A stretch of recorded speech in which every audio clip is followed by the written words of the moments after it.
कथिले के आइब भोला बाबा कथिए चढ़ाइब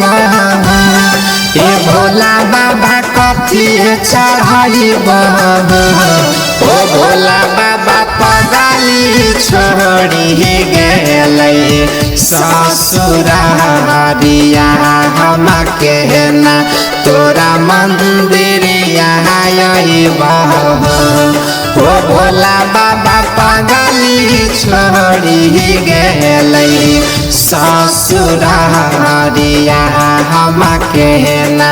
तोरा मंदिरिया आइब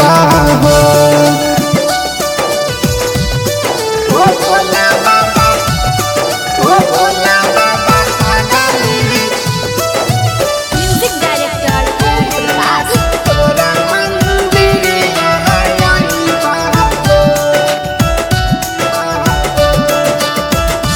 याद बाड़िया हमारा बहुत कनावई हो भोले बाबा बहुत सतावई हो भोले बाबा करी हो कौन हमारो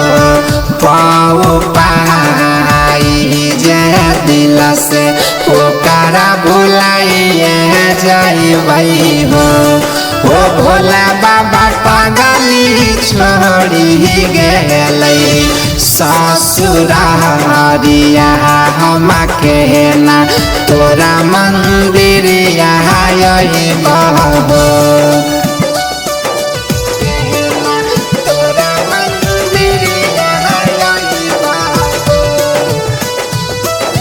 म्यूजिक डायरेक्टर प्रकाश।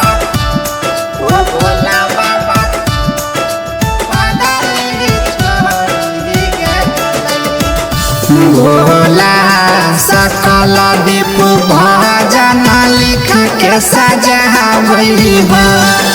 भोला बाबा सबके सुनावई हो भोला बाबा सुजीत पकड़ी हो उपकार जे दिमाग से ओकरा हटाइए न देवई हो ओ भोला बाबा पगाली छोड़ी गेलै ससुरारिया हम